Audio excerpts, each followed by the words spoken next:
گر گیا ہے، پھر تو گند میں مبتلا ہو گیا ہے، پھر تو نے غلاظت کے ساتھ اپنی آنکھ اور اپنی زبان کو پھڑ لیا ہے۔ شرم والا وہ ہوتا ہے جس کا حسن بھی صاف ہوتا ہے، جس کا قد بھی بڑا ہوتا ہے، جس کی جوانی بھی اعلیٰ ہوتی ہے، پر اس کا ذہن صاف ستھرا ہوتا ہے۔ وہ ملت کی ہر بیٹی کو بیٹی سمجھتا ہے، ہر بہن کو بہن سمجھتا ہے، ہر پاک دامن عورت کے ساتھ جب وہ دیکھتا ہے تو اسے ماں کی نظر سے دیکھتا ہے۔ زمانے سے اس غلاظت کو دور نکالنا ہوگا، ہمیں اپنے بچوں کو ان پر کڑی نگرانی کرنی ہوگی، ان کے ہاتھوں سے یہ زہر ہمیں چھیننا ہوگا۔ میرے رسول کریم صلی اللہ تعالی علیہ وسلم نے نظر کی صفائی پر سب سے پہلے توجہ دی ہے۔ ہمیں اپنے بچوں کو اتارنا ہے، ہمیں اپنے بچوں کو دیکھنا ہے، ہمیں انہیں خود پکڑ کے اچھی مجالس میں لے کر کے جانا ہے۔ اور سنو، میرے حبیب پاک صلی اللہ علیہ وسلم نے کتنی پابندی فرمائی۔ کوئی مولوی ہو، کوئی پیر ہو، کوئی فقیر ہو، کوئی درویش ہو، کوئی دربار کا سجادہ ہو، کوئی کسی جگہ بیٹھنے والا ہو، کسی کو بھی عورت کے ساتھ تنہا رہنے کی اجازت، کسی کو بھی عورت کے ساتھ تنہا رہنے کی اجازت ہے بالکل نہیں ہے، قطعاً نہیں ہے۔ میرے نبی کریم صلی اللہ علیہ وسلم نے فرمایا جہاں مرد اور عورت اکٹھے ہوں گے تیسرا شیطان ہوگا۔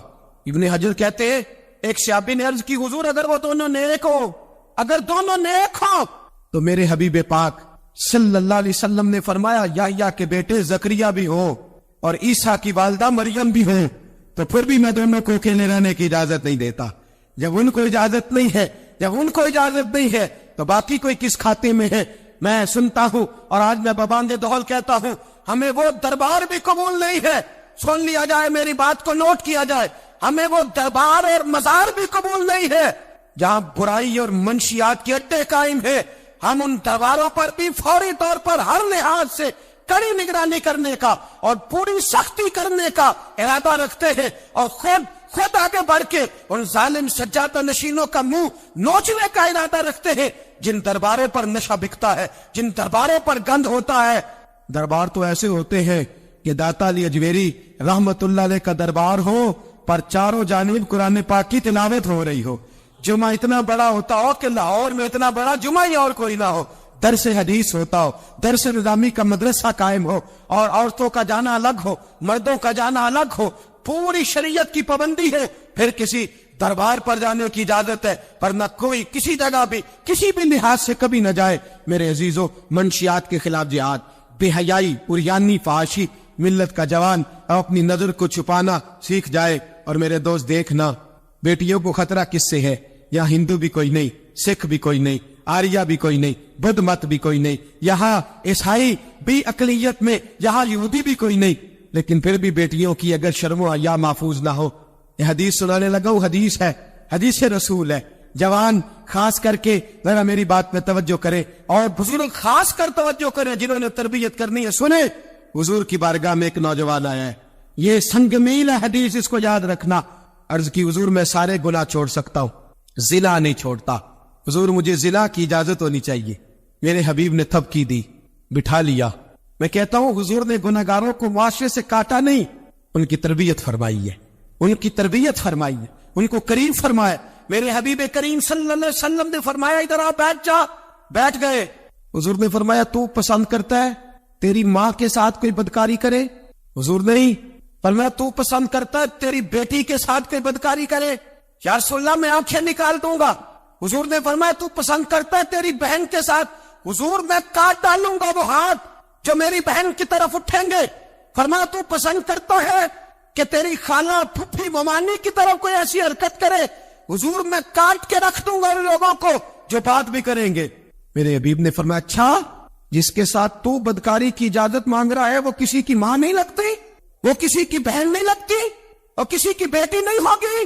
یاد رکھیں، ملا جلال الدین رومی ایک، امام غزالی دے، اعلیٰ حضرت فاضل بریلوی تین، بزرگ متفق کا طور پہ لکھتے ہیں، فرماتے ہیں جو گند کے ساتھ دوسرے گھر میں تارتا ہے وہ اپنے گھر کی خیر منا لے، جو گندی نظر دوسروں پہ رکھتا ہے وہ اپنے گھر کی خیر منا لے، اس لیے کہ جو جرم وہ کسی کے کھاتے میں ڈالے گا وہ سزا بن کے اس کے گھر کی طرف لوٹا دیا جائے گا، جو بدکاری وہ کسی کے کھاتے میں ڈالے گا وہ سزا بن کے اللہ اس کے گھر کی طرف لوٹا دے گا۔ اگر اپنے گھر کو پاک رکھنا چاہتے ہو تو دوسروں کی طرف پاک نظر رکھنی شروع کر دو۔ اگر چاہتے ہو کہ تیرا گھر بے عجیب معاملہ ہے نا، بیٹے کو تو پسند کی شادی کی اجازت ہے تو بیٹی کو اجازت کیوں نہیں؟ اگر تیرا بیٹا پسند کی شادی کرے گا تو یاد رکھنا پھر جب کسی کی بیٹی یہ لفظ بولتی ہے پھر عزتوں کے جنازے نکلتے ہیں، پھر اوریانی فحاشی کا جو ہے وہ کلک لگتا ہے ماتھے پر، پھر یاد رکھنا چاروں جانب سے رسوائیاں تیرا نصیبہ ہوتی ہے۔ اگر تو بیٹی کو روکنا چاہتا ہے تو بیٹے کا ہاتھ پکڑ، اگر تو بیٹی کو صاف رکھنا چاہتا ہے تو بیٹے کو شرم و حیا کی چادر اڑا، اگر تو بیٹیوں کے کردار کی حفاظت کرنا چاہتا ہے تو پہلے بیٹے کو پابند شریعت بنا، پہلے اس کی طرف دیکھ۔ میرے دوستو، یہ 5 چیزیں ہمارا بنیادی نقطہ ہے۔ ایک تو امیر غریبوں کی تحقیر کرنا چھوڑ دے، دوسرا غریب امیروں سے مانگنا چھوڑ دے، تیسرا عزت کے ساتھ جینا سیکھے، ہمیں ہر حال میں سود سے حرام پیسے سے بچنا ہے، چوتھا ہر طرف منشیات پھیلی ہے، ہمیں اس کے خلاف جہاد کرنا ہے، پانچواں بے حیائی اور یعنی فحاشی گلی گلی نگر نگر نکل کر کے اس کے خلاف ہم نے بولنا ہے۔ مجھے میرے ساتھی کہتے ہیں نوجوان محفلوں میں آنا چھوڑ گئے، وہ کہتے ہیں حضرت صاحب کے سارے موضوعات ہی ہم پہ ہوتے۔ چند دن پہلے میں کلر سجدہ گیا، میں دور کے اجتماع نہیں دیتا، سفر نہیں کر پاتا، میرے پیروں میں درد ہوتا ہے، قریب رہتا ہوں، ان لوگوں نے بڑا اصرار کیا تو مجھے جانا ہوا۔ میں جب وہاں پہنچا کچھ دیر میں نے بات کی تو میرے خیال میں یہی تھا کہ نوجوان کہاں بات کو سنتے ہیں، یہ تھوڑی میری بات کو سنیں گے۔ میں نے ارادہ کیا، تھک بھی بڑا گیا کہ 20-25 منٹ بات کروں گا۔ 3-4 نوجوان میرے سامنے بیٹھے تھے، ابھی میں نے مصطفیٰ کی حدیث کا رنگ چھیڑا ہی ہے، چھم چھم ان کی آنکھوں سے آنسو برسنے لگے، چھم چھم، اللہ کی قسم ممبر رسول پہ بیٹھا ہوں، میں اپنے اندر شرمندہ ہونے لگا۔ میں نے کہا یار تو کہتا تھا نوجوان بات نہیں سنتے، تیری ملت کا جوان اسے کسی نے بات سنائی نہیں، شاید تو اس تک بات پہنچا ہی نہیں سکا۔ ارے گناہگار بڑا ہے پر مصطفیٰ کا غدار تو نہیں نا، یہ بڑا پاپی ہے پر حضور کی بات نہیں سنے گا، نبی پاک کے پیغام کی طرف نہیں۔ 50 منٹ بات کر کے میں لوٹا، ایک ہفتے میں اتنے مجھے انہوں نے فون کیے، اتنے فون کہنے لگے جیسے تیسے بھی ہو آپ دوبارہ آئیے، مجھے جمعرات کو دوبارہ وہاں جانا ہے۔ وہ کہنے لگے جون سا وقت کہیں گے ہم رکھیں گے، لیکن خدا را ہمیں صرف منشیات کا نشہ کسی نے لگا دیا ہے، عشق مجازی کا گندا نشہ کسی نے لگا دیا ہے۔ کوئی ایسا ملے جو ہمیں رسول اللہ کی عشق کا نشہ بھی لگا دے، کوئی مل جائے ایسا، اگر کوئی شعیب آئے میسر، کوئی آئے جو ہمارے سینے سے رگڑے۔ میرے دوست، ملت کا جوان جب نیک ہوتا ہے تو پھر حضرت بلال حبشی کی راہوں کا مسافر ہوتا ہے، پھر حضرت فاروق اعظم کو آئیڈیل بناتا ہے، پھر سیدنا مولا علی شیر خدا کی جانب دیکھتا ہے، اور ملت کا جوان جب مجاہد بنتا ہے تو پھر امام حسن اور امام حسین کی یادوں کو تازہ کرتا ہے، وہ کبھی علم الدین بن جاتا ہے، کبھی عامر چیمہ بن جاتا ہے، اور کبھی ممتاز حسین قادری کی شکل میں سامنے آ جاتا ہے۔ وہ ڈٹ جاتا ہے۔ ملت کے جوان، تیرے سینے سے اب رسول کریم صلی اللہ تعالی وسلم کی محبت کو کھینچا جا رہا ہے، تجھے واپس آنا ہے، اپنے سینے کو بیدار کرنا ہے، اور تجھے عالم کفر کو بتانا ہے کہ شراب پینے والا ہی صرف تمہیں دیکھا ہے، تم نے کبھی درود پڑھنے والا نوجوان بھی دیکھنا چاہیے۔ تم نے عورت کو ساری رات فون کرنے والے جوان کی داستانیں تو سنی ہے، اب ہم تجھے وہ والا جوان سناتے ہیں جو ساری رات مصطفیٰ کی نعتیں سن کے نبی پاک کے مدینے کی یاد میں روتا ہے۔ تجھے اب میں ایک جگہ عظمت مدینہ بیان کرتے کرتے گھر لوٹا، یہی گکھڑ میں میں بیان کرتے کرتے گھر لوٹا، فجر کی نماز پڑھ کے ایک جوان مجھے کہنے لگے تھوڑی دیر نیچے چلیں گے، ہماری مسجد میں بیسمنٹ ہے، وہ مجھے نیچے لے گئے اور مجھے کہنے لگے حضرت صاحب قرضہ چوک کے بھی عمرہ ہو جاندہ ہے۔ جوان آدمی کوارا، عشق لگا سی کھیڈا کھیڑ دی نو تے کھیڈا پول گئیاں، میں کجل پایا سی یار دے وکھنے نو، میں او دی یاد وچ روندیا۔ کہا قرضے کے ساتھ بھی جایا جاتا ہے؟ تو میں نے کہا کیا ہو گیا، کیا بات ہے؟ کہنے لگے قسم اللہ کی عزت کی، میں تو ساری رات مدینے کی گلیوں میں گھومتا رہا ہوں، مجھے تو آج پتا چلا ہے کہ یورپ کی بات، دبئی کی بات، شارجہ کی بات نہیں کرنی چاہیے، بات جب بھی کرنی چاہیے رسول اللہ کے مدینے کی کرنی چاہیے۔ دوستو، ملت کا جان لوٹ سکتا ہے، یہ واپس آ سکتا ہے۔ خدا را ماں باپ بھی سوچیں، ماں باپ بھی توجہ کریں۔ میں آج صبح ایک وزٹ کرنے کے لیے یہاں آیا، میں نے یہاں نوجوانوں کو کام کرتے دیکھا، اور میں بہت تھوڑا کام کرتا ہوں، اللہ جانتا ہے۔ اس دفعہ تو مجھے کہنے لگے حضرت جی آپ بڑی ٹینشن لیتے ہیں ہر کام کی، آپ بے فکر ہو جائیں، آپ دیکھیں سارے کام ہم کر لیں گے۔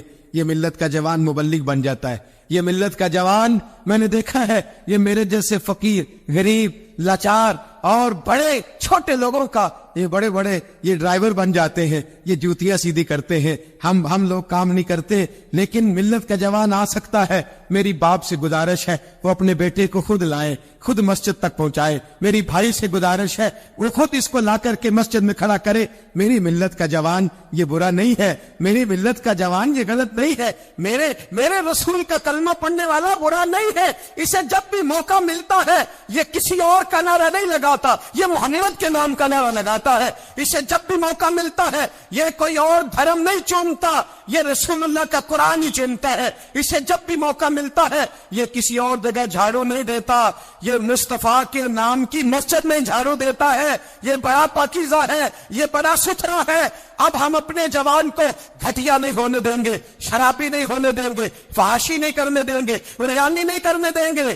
ہم اسے کھڑا کریں گے اور امام حسن الحسین کا درس پڑھائیں گے. ہم اسے کھڑا کریں گے, حضرت عبداللہ مزنی کی بات کریں گے, زید بن حارثہ کی بات کریں گے, سلمان فارسی کی اس کے ساتھ بات کریں گے. ہم جب اسے کھڑا کریں گے تو مکے کے اندر کھیلنے والے مولا علی کی بات کریں گے. ہم جب اس کے ساتھ بات کریں گے تو احد کے بدر کے میدان میں حضرت عبد الرحمن ابن عوف فرماتے ہیں میرے دائیں بائیں دو نوجوان لڑکے کھڑے ہو گئے. میں سوچنے لگا یہ 15-16 سال کے لڑکے یہ چھوکرے کیا کریں گے, کوئی میرے ساتھ تگڑا ہوتا تو بات بنتی. فرماتے ہیں وہ دونوں تلواریں لے رہا کے قد چھوٹے ہیں, ہاتھ کھڑے کر کے کہنے لگے چچا ابو جاؤ کدھر ہے. تو میں نے کہا بیٹا اتنے بڑے کافر کا تم کیا کرو گے. تو گویا مجھے کہنے لگے ہمارے قد نہ دیکھ, ہمارے سینے میں جو جذبے کا سمندر ہے اس کی طرف دیکھ. کہا بیٹے تمہاری عمریں چھوٹی ہے, کا عمر تھوڑی ہے پر عشق کی داستان بڑی لمبی چوڑی ہے. کہا تو ابو جہل کا کیا کرو گے. کہنے لگے ہم نے سنا ہے وہ ہمارے نبی کو گالی دیتا ہے, مریں گے یا ماریں گے اس ناری کو. سنا ہے گالیاں دیتا ہے وہ محبوب باری کو. کہا دیکھ نہیں لینا. حضرت عبد الرحمن ابن عوف فرماتے ہیں میں قد دیکھ رہا تھا اور مصطفیٰ پہ درود پڑھ رہا تھا, ان کی عمریں دیکھ رہا تھا اور ان کے جذبے کو سلامی دے رہا تھا. میں کہہ رہا تھا نہیں, ملت میں جب تک محفوظ اور معاد رہیں گے نہ کوئی گستاخ پیدا ہوگا, نہ کوئی دین کا لٹیرا پیدا ہوگا. کہتے ہیں وہ جوان کرنے لگے ابو جہل کا ایڈریس بتائیے. میں نے کہا وہ سامنے آ رہا ہے. کہتے وہ دوڑتے دوڑتے عشق لگا سی کھیڈا کھیڈ دی نو تے مینوں کھیڈا پول گیا. میں کچل پایا سی یار دے ویکھنے نو, پھر او دی یاد وچ روندے آئی ڈول گئیاں. حیدر شاہ اس گلی کدے نہ رول دی پر ہن رول گئیاں. کہتے ہیں دوڑے گئے, تلواریں چمکاتے گئے, ابو جہل کے ٹکڑے حصے بکھرے کرتے گئے. کہتے ہیں پھر تلواریں لے کے سیدھے در رسول پہ پہنچ گئے. کہنے لگے سونیا تیرا سامنے تیرا دشمن ہم نے مار دیا ہے, حضور تیرا بے ادب ہم نے مار دیا ہے. حضور کی آنکھوں میں آنسو ہے, لبوں پہ مسکراہٹ ہے. میرے حبیب کریم نے رو کے فرمایا بتاؤ تو صحیح کس نے مارا ہے. چھوٹا بھائی کہتا ہے سونیا میں نے مارا ہے, بڑا کہتا ہے میں نے مارا ہے. فرمایا نہیں, دونوں تلواریں دکھاؤ. دونوں کی تلواروں کو خون لگا تھا. فرمایا میں تم دونوں کو انعام دیتا ہوں, تم دونوں نے مارا ہے. جاؤ تم دونوں نے مارا ہے. میری ملت کا جوان اٹھے گا, یہ انقلاب برپا کرے گا. کوئی اس کا قد نہ دیکھے, کوئی اس کی جیب میں پڑا ہوا پیسہ نہ دیکھے, کوئی یہ نہ دیکھے یہ کس قبیلے سے ہے, کوئی یہ نہ دیکھے یہ کس برادری سے ہے, کوئی یہ نہ دیکھے یہ کس چھوٹے گاؤں میں رہتا ہے. یہ چھوٹے سے گاؤں سے اٹھے گا, یہ چھوٹی اسی برادری سے اٹھے گا, یہ بظاہر تھوڑے پیسے لے کے اٹھے گا لیکن پوری دنیا پہ چمکے گا اور جدھر بھی جائے گا رسول اللہ کے نام کے نعرے بلند کرتا چلا جائے گا, حضور کے نام کا پیغام دیتا جائے گا. نوجوان اٹھیں گے انشاءاللہ, نوجوان نکلیں گے انشاءاللہ.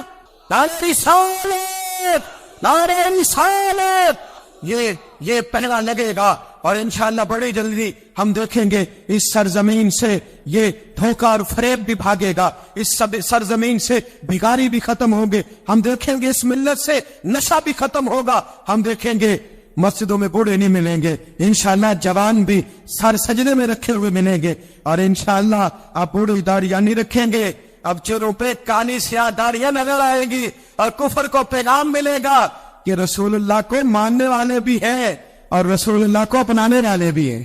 ایسا ہوگا انشاءاللہ تعالی. ہم یہ کام کریں گے انشاءاللہ تعالی.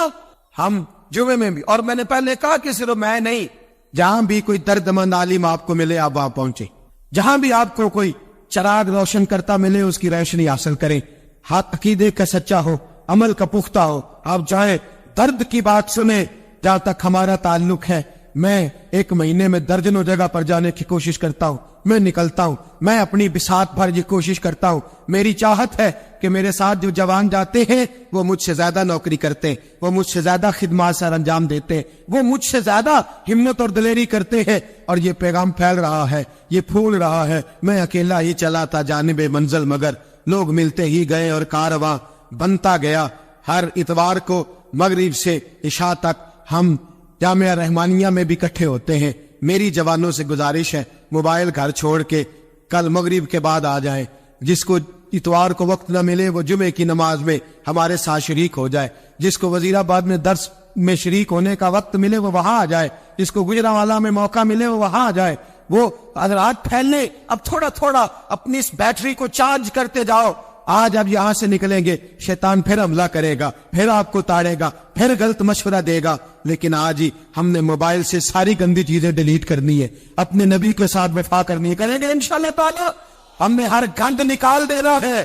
اب ہمارے موبائل سے جب بھی آواز آئے گی یا قرآن پڑھنے کی آئے گی یا رسول اللہ کی نعت کی آواز آئے گی. حضرت سیدنا ابراہیم خلیل اللہ علی نبینا و علیہ الصلوۃ والسلام کا تذکرہ قرآن مجید نے کئی جگہوں پہ بیان فرمایا ہے. نبی پاک صلی اللہ تعالی علیہ وسلم نے ارشاد فرمایا کہ میں ملت ابراہیم پہ ہوں. حضرت ابراہیم علیہ الصلوۃ والسلام کی سیرت کو, سوانح کو, ان کی زندگی کے واقعات کو قرآن مجید نے متعدد مقامات پہ بیان کیا ہے.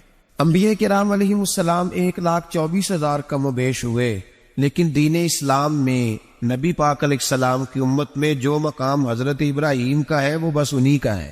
ان کی زندگی ایک بڑی خوبصورت, بڑی منفرد اور مسلمانوں کے لیے بڑی اسوہ نور دینے والی زندگی ہے. نبی پاک صلی اللہ علیہ وسلم نے فرمایا میں اپنے باپ حضرت ابراہیم کی دعا بن کے دنیا میں آیا ہوں. اور پھر محبوب پاک سید عالم صلی اللہ تعالی علیہ وسلم نے اپنی امت میں بھی جناب ابراہیم کے طریقے کو جاری رکھا. صحابہ نے قربانی کے بارے میں حضور سے پوچھا ما ہذہ الاضحیہ, یا رسول اللہ صلی اللہ علیہ وسلم یہ قربانی کیا ہے؟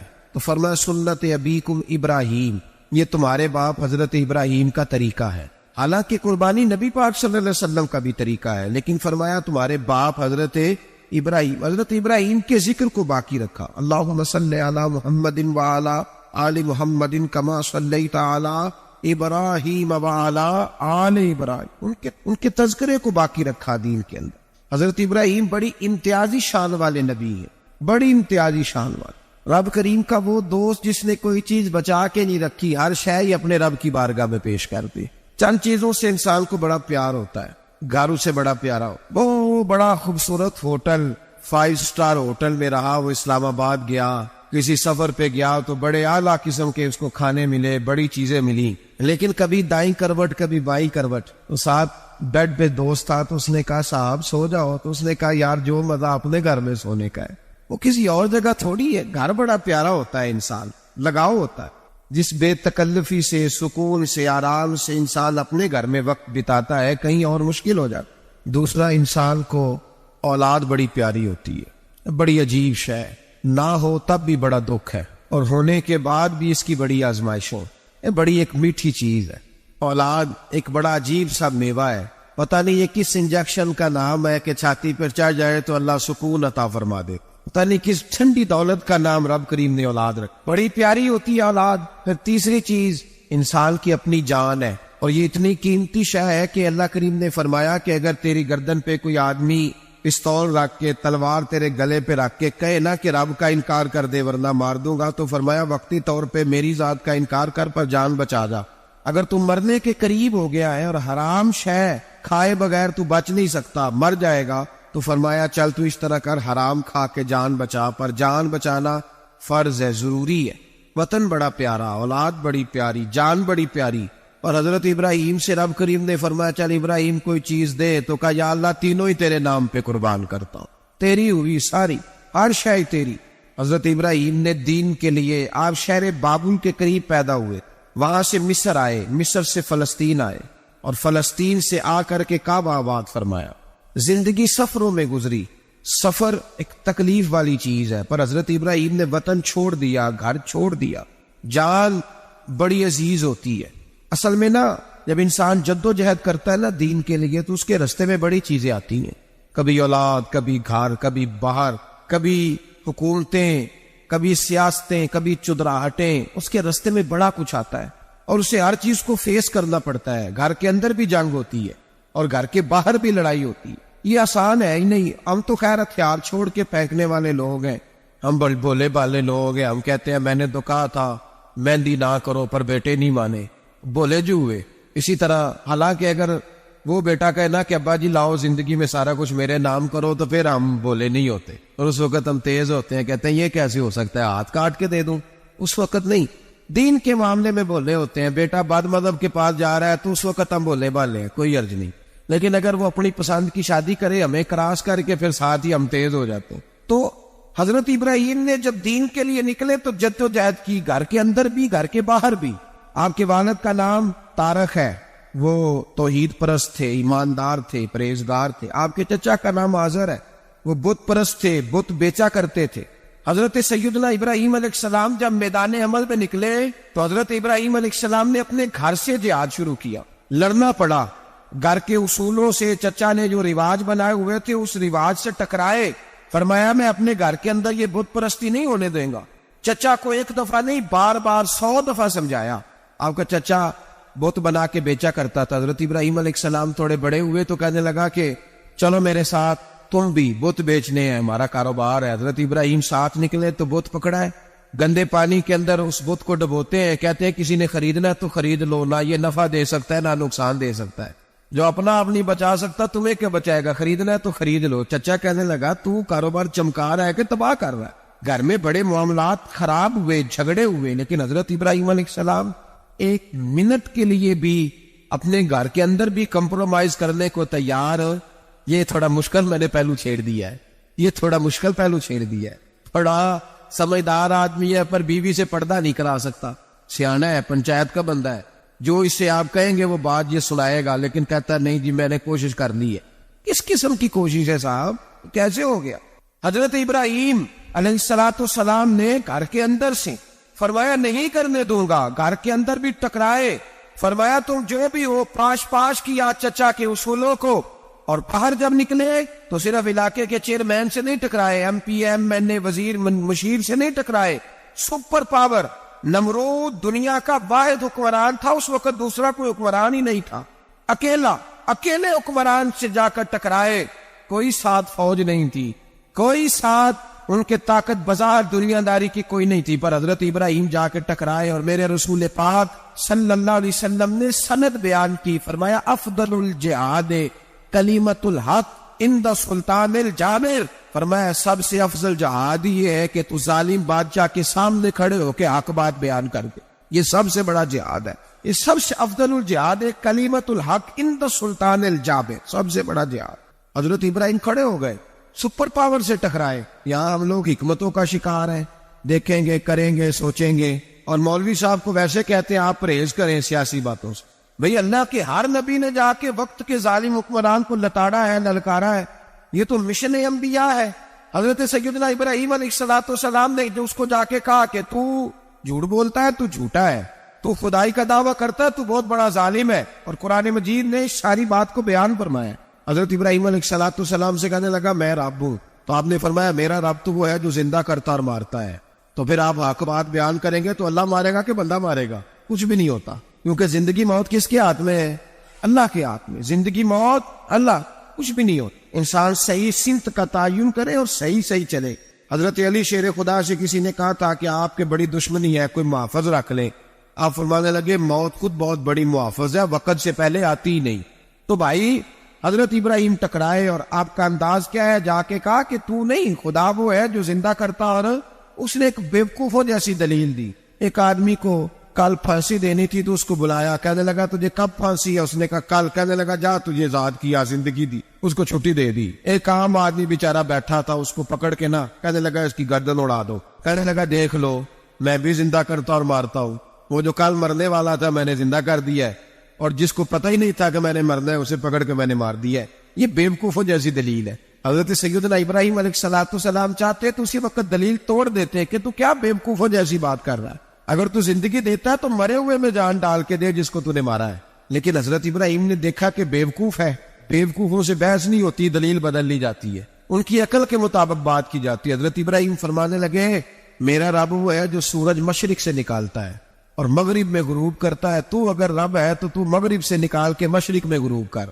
فبہت الذی کفر, کافر لاجواب ہو گیا, اس کے پاس اس چیز کا کوئی جواب نہیں تھا. علامہ اسماعیل حقی نے خوبصورت فکرہ لکھا ہے, خوبصورت جان ڈال دی ایک جملہ کہہ کے. حضرت سیدنا علامہ اسماعیل حقی رحمۃ اللہ علیہ فرمانے لگے چونکہ نمرود بیوقوفوں جیسی باتیں کر رہا تھا, اگر وہ یہ کہہ دیتا نا کہ میں سورج کو نکالتا ہوں مشرق سے, میں غروب کرتا ہوں معاذ اللہ مغرب میں نکالتا ہوں, تو آپ اپنے رب سے کہیے کہ وہ مغرب سے نکال کے مشرق میں غروب کرے. علامہ اسماعیل حقی فرماتے ہیں رب کریم کی آواز قدرت تھی, مالک حضرت ابراہیم علیہ السلام کے اس اگر وہ کہہ دیتا اور حضرت ابراہیم دعا کر دیتے تو رب کریم نے فرشتوں کو تیار بٹھایا ہوا تھا.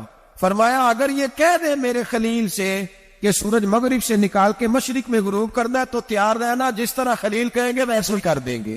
واتخذ اللہ ابراہیم خلیلا, ابراہیم ہمارا دوست جو ہوا, جیسے کہے گا ویسے کر دیں گے. حضرت سیدنا ابراہیم علیہ السلام کی باتوں کا جب جواب نہ دے سکا, دلیل نہیں بندہ دیتا, پھر لڑائی کرتا ہے, پھر جھوٹے موٹے اعتراض کرتا ہے. دلیل ختم ہوتی ہے تو لوگ ذاتیات پہ اترتے ہیں, کہتے ہیں یہ کھانستا صحیح نہیں, دیکھتا صحیح نہیں. دلیل ختم, اب ذاتیات پہ اترے, کہنے لگے مجھے پتہ چلا ہے کہ یہ فلانی جگہ گیا تھا تو وہاں جا کے اس نے اس طرح کیا ہے. پھر لوگ ذاتیات پہ اترتے ہیں, جب دلیل کا جواب دلیل سے نہیں دے پاتے پھر ذاتیات پر اتر کر حملے کرتے ہیں. حضرت ابراہیم کے دلائل کا جواب نمرود نہ دے سکا تو کہنے لگا کہ اس کو آگ میں ڈال دو. قوم گئی ہوئی تھی ساری, آپ نے بات سنی ہوئی ہے, میں نے صرف اشارہ دینا ہے. میلے پہ تو حضرت سیدنا ابراہیم علیہ السلام نے سارے بت توڑ دیے, کلاڑا بڑے بت کی گردن پہ رکھا. واپس آئے, کہنے لگے بت کس نے توڑے ہیں؟ تو فرمایا اس سے پوچھو جس کی گردن پہ کلاڑا ہے. کہنے لگے یہ تو بول ہی نہیں سکتا. تو فرمانے لگے بڑے بیوقوف ہو جو بولتا ہی نہیں, سنتا ہی نہیں, اپنا آپ نہیں بچا سکتا, اس کی پوجا کرتے ہو. کہنے لگے پکڑو, دلیلیں ختم ہو گئی, اس کو آگ میں ڈالو. بہت بڑی حویلی 45 فٹ مربع پہ مشتمل ایک حویلی بنائی گئی اور 45 فٹ اونچی. مختلف روایات, علامہ اسماعیل حقی کہتے ہیں کہ 3 مہینے تک نمرود نے کہا کہ اس کے اندر لکڑیاں ڈالو. لوگ پوچھنے لگے کتنی دنیا جلانی ہے؟ کہنے لگا بندہ تو ایک جلانا ہے, پر بندہ بڑا تگڑا ہے, ایک بندہ. 3 مہینے لکڑیاں ڈالی گئیں. اور لوگوں کی جو تہمات ہوتی ہیں نا وہ بڑی عجیب ہوتی. تہمات میں نے بڑی تفصیل سے رمضان المبارک میں گفتگو کی تھی. بدشگونی تہمات لوگ لیتے ہیں, اس وقت بھی لوگ تہمات کا شکار ہو گئے. عقیدہ بگڑ جاتا ہے تو وہ عجیب و غریب باتیں کرنے لگتا ہے. تہمات کا شکار ہو گئے. بیبیاں نظر مانتی, میں بیمار ہوں, اگر صحیح ہو گئی تو اتنے من لکڑی دوں گی حضرت ابراہیم کی آگ جلانے کے لیے. ایک عورت لے کے جا رہی ہے لکڑیاں, ایک نیک دل آدمی نے اس سے پوچھا کہاں جا رہی ہوں؟ کہنے لگی میں نے منت مانی تھی تو حضرت ابراہیم علیہ السلام کو معاذ اللہ جلانے کے لیے لکڑیاں لے کے جا رہی ہوں. تو وہ رب کریم کے بندے کہنے لگے تو ڈھونڈتی رہے گی, تجھے وہ جگہ ملے گی نہیں. وہ بی بی کئی مہینے گھومتی رہی, جگہ ہی نہیں ملی جہاں لکڑیاں ڈالنی, ماری گئی. تہمات کا شکار ہوئے بہت سارے لوگ. بھائی تہمات دین کے اندر منع ہے. تہمات دین میں کوئی نظر ماننا, کوئی کسی بزرگ کے مزار پہ جا کے سالے ثواب کے لیے کوئی چیز ماننا, یہ تو درست ہوا. لیکن غیر شرعی نظریں مان لینا کہ میں آ کے گرد چکر لگاؤں گا, میں جناب آ جا کے یہ والا تماشا کروں گا, میں دھاگا باندھوں گا, میں رسا کاٹوں گا, میں وہاں گندے ہو سے پانی پیوں گا, ان کی شریعت اجازت, یہ تہمات ہیں, بدشگونی ہے. دین میں ان کی کوئی گنجائش. آپ نظر ماننے سے پہلے بھی کسی عالم سے رابطہ کریں کہ میں منت مانگنے لگاؤں تو کیسے ماننی چاہیے کا طریقہ پوچھیں. ایسے ہی غلط چیز کی منت تھوڑی ماننی جائے گی. 12 علامدام پر سے مطلب حضرت ابراہیم کے لیے آگ جلائی گئی. 45 فٹ اونچی آگ ہے, پرندہ بھی اوپر سے گزرتا ہے تو نیچے گر جاتا ہے جل کے. اتنے دن لگا کے آگ جلائی گئی. اب حضرت ابراہیم کو جلایا جانے لگا ہے. یہاں تو موجے ہے نا, جو کسی ادارے کا سربراہ ہے اس کے لیے موج ہے, کسی جگہ آفیسر بن گیا تو موج ہے, پیر صاحب کے لیے موج ہے, علامہ صاحب کے لیے موج ہے, خطیب صاحب کے لیے موج ہے. جلنا کس کو پڑتا ہے؟ وہ حال ہی کوئی نہیں رہا الا ماشاء اللہ. وہ لوگ گزر گئے جو تکلیفیں سہ کے کام کرتے تھے, گزر گیا زمانہ. حضرت سیدنا ابراہیم علیہ السلام کو جلایا جانے لگا ہے تو اب اتنی بڑی آگ ہے تو ڈالے کیسے؟ شیطان نے تجویز دی کہ منجنیق بناؤ, بڑے بڑے بانس باندھ کے ان کے نیچے رسا باندھو. وہ جس طرح جھولنے کے لیے جھولا بنایا جاتا ہے